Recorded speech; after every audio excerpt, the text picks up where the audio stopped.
வணக்கம். தற்போதைய நேரம் வரையிலான முக்கிய செய்திகளை முதன்மை செய்திகள் 30 பார்க்கலாம். தமிழகத்தில் டிஎன்பிஎஸ்சி குரூப் 1 பணிகளுக்கான முதல்நிலை எழுத்துத் தேர்வு இன்று நடைபெறவுள்ளது. காவல்துறை துணை கண்காணிப்பாளர், வணிகவரி உதவி ஆணையர், மாவட்ட வேலைவாய்ப்பு அலுவலர்கள் உள்ளிட்ட பதவிகளுக்கு 92 பணியிடங்கள் காலியாக உள்ளன. இதனை நிரப்புவதற்கான குரூப் 1 தேர்வின் அறிவிப்பு கடந்த ஜூலை மாதம் வெளியானது. இதில் 92 பணியிடங்களுக்கு மொத்தம் 3,22,414 பேர் தேர்வெழுத உள்ளனர். 38 மையங்களில் காலை 9:30 மணி முதல் நண்பகல் 12:30 மணி வரை தேர்வு நடைபெறவுள்ளது. சம்பா நெற்பயிர்களை காப்பீடு செய்வதற்கான கால அவகாசத்தை மத்திய அரசு வரும் 21ஆம் தேதி வரை நீட்டித்துள்ளதாக தமிழக அரசு தெரிவித்துள்ளது. தமிழக விவசாயிகளின் கோரிக்கையின்படி பயிர் காப்பீட்டிற்கான கடைசி தேதியை நவம்பர் 30ஆம் தேதி வரை நீட்டிக்க வேண்டுமென மத்திய வேளாண் துறை அமைச்சருக்கு முதலமைச்சர் ஸ்டாலின் ஏற்கனவே கடிதம் எழுதியிருந்தார். இதை ஏற்ற மத்திய அரசு சம்பா, தாளடி, பிசான நெற்பயிர் காப்பீட்டிற்கான கடைசி தேதியை 21ஆம் தேதி வரை நீட்டிக்க ஒப்புதல் அளித்துள்ளது.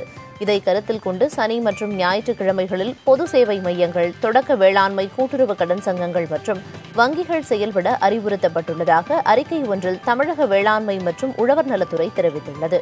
திருவள்ளூர், அரியலூர், தஞ்சை உள்ளிட்ட 27 மாவட்டங்களில் சம்பா நெற்பயிரை காப்பீடு செய்யாத விவசாயிகள் வரும் 21ஆம் தேதிக்குள் பயிர் காப்பீட்டுத் திட்டத்தில் உரிய ஆவணங்களுடன் பதிவு செய்து கொள்ளுமாறு கேட்டுக் கொண்டுள்ளது. கோவை, திருப்பூர் நகரங்களுக்கான திட்டப்பகுதிகளை உருவாக்கி அதற்கான எல்லைகளை வகுத்து மாநில வீட்டு வசதித்துறை அரசாணை பிறப்பித்துள்ளது. இதுகுறித்த அரசாணையை வீட்டு வசதித்துறை செயலாளர் ஹிதேஷ்குமார் மக்வானா வெளியிட்டார். அதில் ஹோசூர் புதிய நகர வளர்ச்சிப் பகுதியில் தற்போதைய மாற்றங்களையும் வளர்ச்சியையும் கருத்தில் கொண்டு அப்பகுதிக்கான புதிய திட்டத்தை தயாரிக்க ஒப்புதல் வழங்கப்பட்டுள்ளதாக தெரிவிக்கப்பட்டுள்ளது. முத்துநகர் எக்ஸ்பிரஸ் ரயிலுக்கு வெடிகுண்டு மிரட்டல் விடுக்கப்பட்டதால் தூத்துக்குடியில் பரபரப்பு நிலவியது. காவல் கட்டுப்பாட்டு அறைக்கு மிரட்டல் வந்ததை அடுத்து காவல் மற்றும் ரயில்வே காவல்துறையினர் ரயில் நிலையத்தையும் பயணிகளையும் சோதனையிட்டனர். மோப்பனாயும் வெடிகுண்டு நிபுணர்களும் சோதனையில் ஈடுபடுத்தப்பட்டனர். ஆனால் வெடிகுண்டு எதுவும் சிக்காததால் ரயில் புறப்பட்டுச் சென்றது. வெடிகுண்டு மிரட்டல் வந்த எண்ணை கொண்டு விசாரித்த காவல்துறையினர் குரும்பூர் அருகே சேதுக்கு வாய்க்காலைச் சேர்ந்த கணேசமூர்த்தி என்பவரை பிடித்து விசாரித்து வருகின்றனர். அப்பாவி மக்களின் உயிரை பறிக்கும் செயலை நியாயப்படுத்தும் எந்த காரணத்தையும் ஏற்க முடியாது என தீவிரவாத எதிர்ப்பு மாநாட்டில் உள்துறை அமைச்சர் அமித் ஷா தெரிவித்துள்ளார். டெல்லியில் நடைபெற்று வரும் சர்வதேச பயங்கரவாத எதிர்ப்பு மாநாட்டில் பேசிய அமித் ஷா, உலகளாவிய அமைதி மற்றும் பாதுகாப்புக்கு பயங்கரவாதம் அச்சுறுத்தலாக இருப்பதாக தெரிவித்தார். பயங்கரவாதத்திற்கு நிதி உதவி செய்வது பயங்கரவாதத்தை விட ஆபத்தானது என்றும் அதன் மூலமே பயங்கரவாதம் வளர்கிறது என்றும் அமித் ஷா குறிப்பிட்டார். இளைஞர்களை தீவிரவாதத்திற்கு பயன்படுத்தி வன்முறையை ஊக்குவிப்பவர்கள் தங்கள் அடையாளங்களை மறைக்கவும் கொள்கைகளை பரப்பவும் டார்க் வெப்பை பயன்படுத்துவதாக அமைச்சர் கூறினார். மின் இணைப்புடன் ஆதாரை இணைத்தால் 100 யூனிட் இலவச மின்சாரம் கிடைக்காது என்பது தவறான தகவல். மக்கள் யாரும் அச்சப்பட வேண்டாம் என மின்துறை அமைச்சர் செந்தில் பாலாஜி கேட்டுக் கொண்டுள்ளார். வடகிழக்கு பருவமழை தீவிரமடைய உள்ளதாக வானிலை ஆய்வு மையம் கூறியுள்ள நிலையில் முன்னெச்சரிக்கை நடவடிக்கைகள் குறித்து அதிகாரிகளுடன் மின்துறை அமைச்சர் செந்தில் பாலாஜி ஆலோசனை மேற்கொண்டார். அதனைத் தொடர்ந்து செய்தியாளர்களை சந்தித்து பேசிய அவர், வரக்கூடிய நாட்களில் அதிக மழை பாதிப்பு இருந்தாலும் சீராக மின் விநியோகம் வழங்க அதிகாரிகளுக்கு அறிவுறுத்தப்பட்டுள்ளதாக தெரிவித்தார். தமிழ் திரைப்படங்களின் வெளியீட்டிற்கு எதிரான முடிவை தெலுங்கு தயாரிப்பாளர் சங்கம் திரும்பப் பெறாவிட்டால் தமிழகத்தில் தெலுங்கு படங்களை வெளியிட விடமாட்டோம் என்று சீமான் எச்சரிக்கை விடுத்துள்ளார். இதுகுறித்து அவர் வெளியிட்டிருக்கும் அறிக்கையில், ஆந்திராவில் விழா காலங்களில் தெலுங்கு திரைப்படங்களுக்கு மட்டுமே முன்னுரிமை அளிக்கப்படும் என்ற தயாரிப்பாளர் சங்கத்தின் அறிவிப்பு அதிர்ச்சியளிப்பதாக குறிப்பிட்டுள்ளார். இது தமிழ் படங்களின் வெளியீட்டிற்கு எதிராக ஆந்திராவில் தொடுக்கப்பட்டிருக்கும் மறைமுக நெருக்கடி என்றும் சீமான் விமர்சித்துள்ளார். தமிழகத்தில் திருச்சி உள்ளிட்ட சில பகுதிகளில் உரத்தட்டுப்பாடு உள்ளதாக வெளியான செய்திகள் உண்மைக்கு புறம்பானவை என மத்திய ரசாயனம் மற்றும் உரங்கள் துறை அமைச்சகம் தெரிவித்துள்ளது. ராபி பருவத்தின் தேவைகளை பூர்த்தி செய்ய நாட்டில் போதுமான அளவுக்கு உரம் கையிருப்பில் இருப்பதாக அறிக்கையில் தெரிவிக்கப்பட்டுள்ளது. தேவைக்கு ஏற்ப அனைத்து மாநிலங்களுக்கும் உரம் அனுப்பப்பட்டு வருவதாக தெரிவித்துள்ள மத்திய அரசு, மாவட்டங்களுக்குள்ளும் மாவட்டங்களுக்கு இடையிலும் உரம் விநியோகத்தை உறுதி செய்ய வேண்டியது அந்தந்த மாநில அரசுகளின் பொறுப்பு என தெரிவித்துள்ளது. தூத்துக்குடி மாவட்டம் அத்திமரப்பட்டி மற்றும் அதன் சுற்றுவட்டார பகுதிகளில் விவசாய பணிகள் தீவிரமாக நடைபெற்று வரும் நிலையில் தேவையான உரங்கள் கிடைக்க அரசு நடவடிக்கை எடுக்க வேண்டும் என்று விவசாயிகள் கோரிக்கை விடுத்துள்ளனர். கூட்டுறவு சங்கங்களில் உரங்கள் கிடைப்பதில்லை என்றும் மூலப்பொருள் வாங்கினால் மட்டுமே உரம் மற்றும் யூரியா தரப்படும் என்று தனியார் கடை விற்பனையாளர்கள் கூறுவதாகவும் விவசாயிகள் கவலை தெரிவித்துள்ளனர். இதுகுறித்து வேளாண் துறை துணை இயக்குநர் கண்ணனிடம் கேட்டபோது, வரும் 22ஆம் தேதி 45,000 டன் உரம் இறக்குமதி செய்யப்பட இருப்பதாகவும் அதன் பிறகு விவசாயிகளுக்கு தடையின்றி கிடைக்க ஏற்பாடு செய்யப்படும் என்றும் தெரிவித்துள்ளார். சென்னை கால்பந்து வீராங்கனை பிரியா மரண வழக்கில் தொடர்புடைய 2 மருத்துவர்களுக்கு முன்ஜாமீன் வழங்க சென்னை உயர்நீதிமன்றம் மறுப்பு தெரிவித்துள்ளது. மாணவி பிரியா மரண வழக்கின் மருத்துவ அறிக்கை காவல்துறையினரிடம் தாக்கல் செய்யப்பட்டுள்ளது. அதில் மருத்துவர்கள் பால்ராம் சங்கர், சோமசுந்தரம் ஆகியோர் மட்டுமின்றி மயக்க மருந்து செலுத்திய மருத்துவர், பணியிலிருந்த செவிலியர் மற்றும் அறுவை சிகிச்சை முடிந்த பிறகு சுழற்சி முறையில் இருந்த மருத்துவர்கள், செவிலியர்களும் கவனக்குறைவாக செயல்பட்டதாக குறிப்பிடப்பட்டுள்ளது. கவனக்குறைவாக செயல்பட்டதன் விளைவாகவே மரணம் நிகழ்ந்திருப்பது இந்த அறிக்கையின் மூலம் உறுதி செய்யப்பட்டுள்ளது.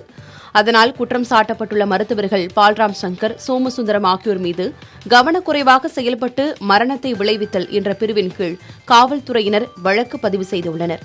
மருத்துவர்கள் இருவரும் விரைவில் கைது செய்யப்படலாம் என எதிர்பார்க்கப்படுகிறது. இதனிடையே மருத்துவர்களுக்கு முன்ஜாமீன் வழங்க சென்னை உயர்நீதிமன்றம் மறுத்துள்ளது.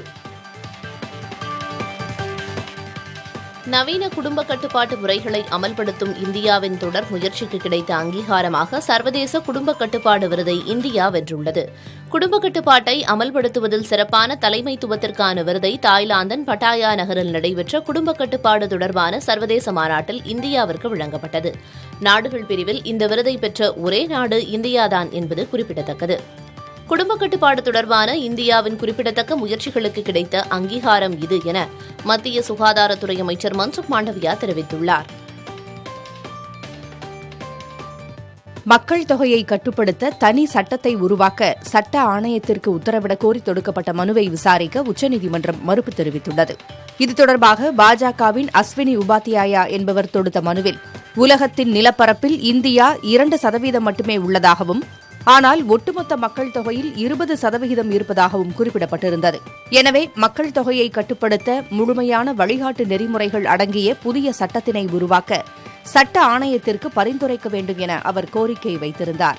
உச்சநீதிமன்ற நீதிபதி சஞ்சய் கிஷன் கவுல் தலைமையிலான அமர்வில் இந்த மனு விசாரணைக்கு வந்தது. அப்போது இந்த விவகாரத்தில் நீதிமன்றங்கள் எந்த வகையில் தலையிட முடியும் என்று நீதிபதிகள் கேள்வி எழுப்ப மனுவை திரும்பப் பெறுவதாக அஸ்வினி உபாத்யாயா தெரிவித்தார். அதனையடுத்து மனுவை நீதிபதிகள் தள்ளுபடி செய்தனர். வழக்கு தொடர்பான ஆவணங்கள் கையில் இல்லாத வழக்கறிஞர், பேட் இல்லாத சச்சின் டெண்டுல்கர் போன்றவர் என உச்சநீதிமன்ற தலைமை நீதிபதி சந்திரசூட் தெரிவித்துள்ளார். தலைமை நீதிபதி அமர்வில் ஆஜரான வழக்கறிஞர் கையில் ஆவணங்கள் எதுவும் இல்லாமல் ஆஜராகியுள்ளார். அதை கவனித்த தலைமை நீதிபதி, நீங்கள் வழக்கறிஞர்களுக்கான கவுன் மற்றும் கழுத்தில் பட்டை அணிந்து இருக்கிறீர்கள், ஆனால் கையில் எந்தவிதமான கோப்புகளும் இல்லை. வழக்கறிஞர் கையில் வழக்கு தொடர்பான ஆவணங்கள் இல்லாமல் இருப்பது சச்சின் டெண்டுல்கர் பேட் இல்லாமல் இருப்பது போன்றது என அந்த வழக்கறிஞருக்கு அறிவுரை கூறினார். இந்திய கிரிக்கெட் அணியின் தேர்வுக்குழு கலைக்கப்பட்டுள்ளதாக பிசிசிஐ அறிவித்துள்ளது. 20 ஓவர் உலகக்கோப்பை போட்டித் தொடரின் அரையிறுதியில் இந்திய அணி மிக மோசமாக விளையாடி தோல்வியை சந்தித்தது. இதனையடுத்து இந்திய அணியில் இடம்பெற்றிருந்த வீரர்கள் குறித்து கடும் விமர்சனங்கள் எழுந்தன. இந்நிலையில் சேத்தன் சர்மா தலைமையிலான தேர்வுக்குழு கலைக்கப்பட்டுள்ளது. தேர்வுக்குழுவிற்கு புதிய உறுப்பினர்களை தேர்வு செய்ய விண்ணப்பங்கள் வரவேற்கப்படுவதாக பிசிசிஐ அறிவித்துள்ளது. இதற்கான விதிமுறைகளையும் பட்டியலிட்டுள்ள இந்திய கிரிக்கெட் கட்டுப்பாட்டு வாரியம் விண்ணப்பங்களை வரும் 28ஆம் தேதிக்குள் அனுப்ப வேண்டும் எனவும் கூறியுள்ளது.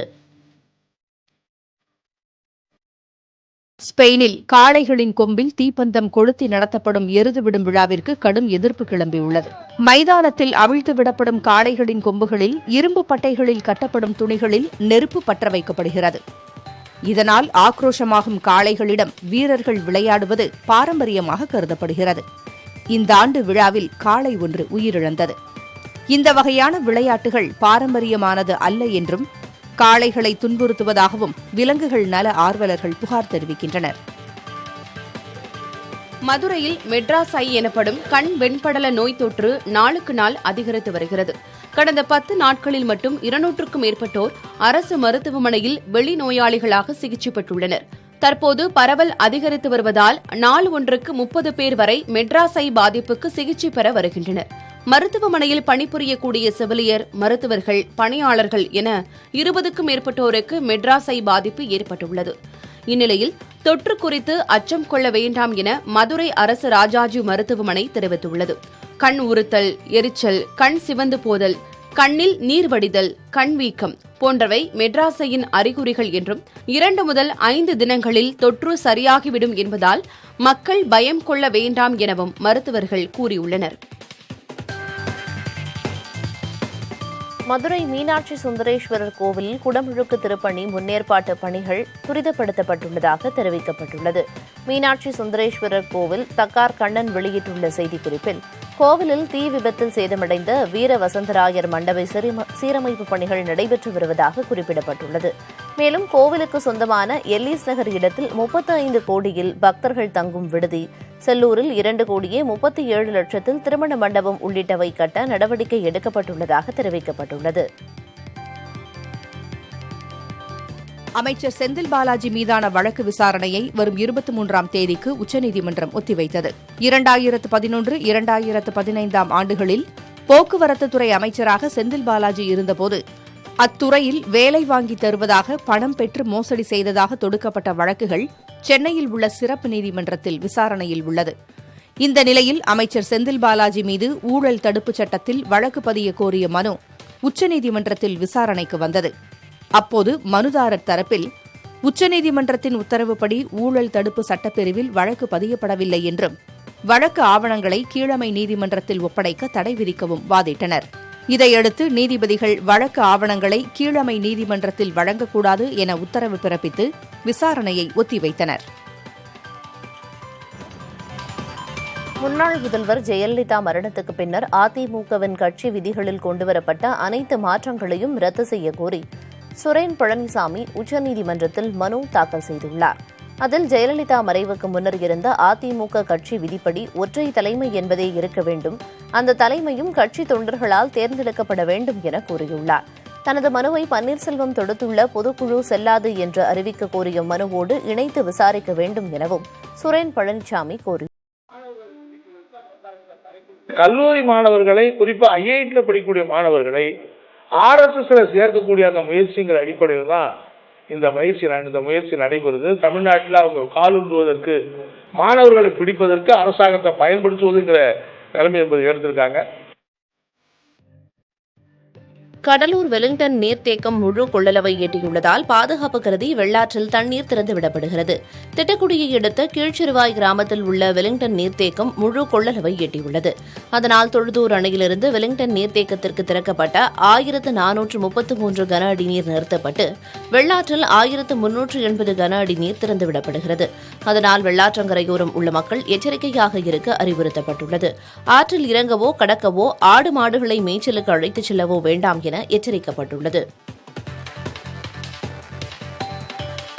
கரூரில் நச்சுவாயு தாக்கி 4 பேர் உயிரிழந்த விவகாரத்தில் தமிழக அரசு பதிலளிக்க தேசிய மனித உரிமைகள் ஆணையம் உத்தரவிட்டுள்ளது.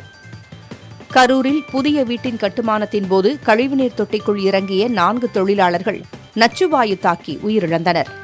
நிகழ்விடத்தில் கரூர் மாவட்ட ஆட்சியர் பிரபுசங்கர் ஆய்வு மேற்கொண்டார். பின்னர் உயிரிழந்தவர்களின் குடும்பத்தினரை சந்தித்து ஆறுதல் கூறிய அவர் முதலமைச்சரின் நிவாரண நிதியாக தலா 5 லட்சம் ரூபாயை வழங்கினார். தவறு செய்தவர்கள் மீது உரிய நடவடிக்கை எடுக்கப்படும் என ஆட்சியர் பிரபுசங்கர் உறுதியளித்தார்.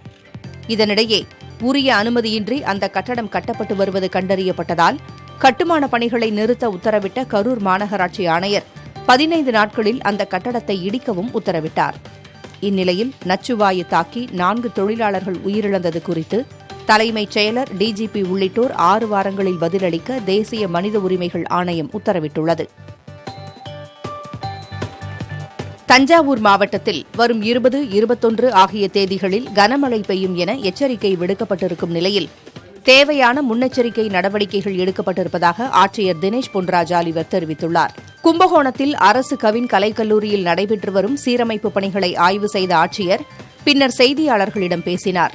அப்போது தஞ்சை மாவட்டத்தில் மழை நிவாரணப் பணிகளுக்காக கட்டுப்பாட்டு அறை தயார் நிலையில் உள்ளதாகவும் ஆற்றங்கரையோரம் உள்ள கிராமங்கள் தொடர்ந்து கண்காணிக்கப்பட்டு வருவதாகவும் அவர் குறிப்பிட்டார். மேட்டூர் அணையின் உபரி நீர் ஓடையில் குவியல் குவியலாக மீன்கள் செத்து மிதக்கின்றன. அணையின் 16 கண் மதகுகள் வழியாக திறக்கப்படும் நீர் சங்கிலி முனியப்பன் கோவில் அருகே மீண்டும் காவிரி ஆற்றில் கலக்கிறது. அந்த பகுதியில் லட்சக்கணக்கில் மீன்கள் செத்து மிதக்கின்றன. சிட்கோ அனல் மின் நிலையத்திலிருந்து வெளியேற்றப்படும் ரசாயன கழிவுகள் நீரில் கலப்பதால் மீன்கள் இறப்பதாக அப்பகுதிவாசிகள் குற்றம் சாட்டியுள்ளனர். மேலும் செத்து மிதக்கும் மீன்களால் துர்நாற்றம் வீசுவதாகவும் விவசாயிகள் குற்றம் சாட்டியுள்ளனர். இது தொடர்பாக மாசு கட்டுப்பாட்டு வாரியம் நடவடிக்கை எடுக்க வேண்டும் என அவர்கள் கோரிக்கை விடுத்துள்ளனர். சென்னையில் அதிக வேலை வாங்கியதால் தகவல் தொழில்நுட்ப ஊழியரை அலுவலக வாசலிலேயே வைத்து சக ஊழியர் வெட்டி கொலை செய்த சம்பவம் அதிர்ச்சியை ஏற்படுத்தியுள்ளது. சென்னை வியாசர்பாடியைச் சேர்ந்த விவேக் என்பவர் எழும்பூரில் உள்ள தனியார் தகவல் தொழில்நுட்ப நிறுவனத்தில் பணிபுரிந்து வந்தார். அதே நிறுவனத்தில் பணிபுரியும் சந்தோஷை அவர் அதிக வேலை வாங்கியதாக கூறப்படுகிறது. இதனால் ஆத்திரமடைந்த சந்தோஷ் வழக்கம் போல் காலையில் அலுவலகத்திற்கு வந்த விவேக்கை சரமாரியாக வெட்டியுள்ளார். தடுக்க வந்த மற்றொரு ஊழியரான அருண் என்பவரையும் வெட்டியிருக்கிறார். இதில் விவேக் நிகழ்விடத்திலேயே உயிரிழந்தார். அருண் சிகிச்சைக்காக அனுமதிக்கப்பட்டுள்ளார். வெட்டி கொலை செய்த சந்தோஷ் மாடியில் ஏறி கட்டடம் விட்டு கட்டடம் தாண்டி குதித்து தப்பி ஓடினார். அவர் அருகில் உள்ள கட்டடத்தில் மறைந்திருப்பதை கண்டுபிடித்த காவல்துறையினர் அவரை கைது செய்தனர். தென்காசி மாவட்டம் சங்கரன்கோவிலில் உள்ள மனோன்மணியம் சுந்தரனார் பல்கலைக்கழக கல்லூரி வளாகத்தில் தேங்கி நிற்கும் மழைநீரை அப்புறப்படுத்த வலியுறுத்தி மாணவர்கள் கப்பல் விடும் போராட்டத்தில் ஈடுபட்டனர். மழை நின்று சில நாட்களாகியும் தண்ணீரை அப்புறப்படுத்தவில்லை என அப்போது மாணவர்கள் குற்றம் சாட்டினர். சபரிமலை ஐயப்பன் கோவில் சீசன் தொடங்கிய நிலையில் கன்னியாகுமரி மாவட்டம் திருப்பரப்பு அருவிக்கு பக்தர்கள் வருகை அதிகரித்துள்ளது. திருப்பரப்பு அருவியில் தண்ணீர் ஆர்ப்பரித்து அதிக அளவில் கொட்டியதால் சுற்றுலாப் பயணிகள் குளிக்க 17 நாட்களாக தடை விதிக்கப்பட்டிருந்தது. தற்போது நீர்வரத்து குறைந்ததால் குளிக்க அனுமதி வழங்கப்பட்ட நிலையில் சுற்றுலாப் பயணிகள் வரத்தும் தொடங்கியுள்ளது.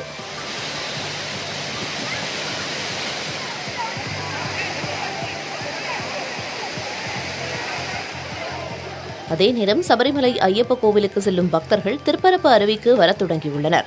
வரும் நாட்களில் பக்தர்கள் வருகை மேலும் அதிகரிக்கும் என எதிர்பார்க்கப்படுகிறது.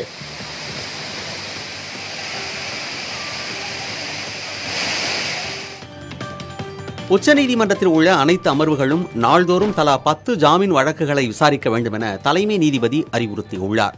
உச்சநீதிமன்றத்தின் 50வது தலைமை நீதிபதியாக பொறுப்பேற்ற சந்திரசூட் விசாரணை முறைகளில் பல்வேறு மாற்றங்களை மேற்கொண்டு வருகிறார். அந்த வகையில் உச்சநீதிமன்றத்தில் சுமார் 13,000 டிரான்ஸ்பர் மற்றும் ஜாமீன் வழக்குகள் நிலுவையில் இருப்பதை சுட்டிக்காட்டியிருக்கும் அவர், அவற்றில் நாள் ஒன்றுக்கு 130 வழக்குகளை தலா 10 என்ற அடிப்படையில் மொத்தமுள்ள 13 அமர்வுகளும் விசாரிக்க வேண்டும் என்றும், வாரத்துக்கு 650 வழக்குகளை விசாரித்து விரைந்து முடிக்க வேண்டும் என்றும் அறிவுறுத்தியிருக்கிறார். உலகக்கோப்பை கால்பந்து போட்டி நடைபெறும் மைதானங்களில் பீர் விற்க தடை விதிக்கப்படுவதாக கத்தார் அரசு திடீரென அறிவித்துள்ளது.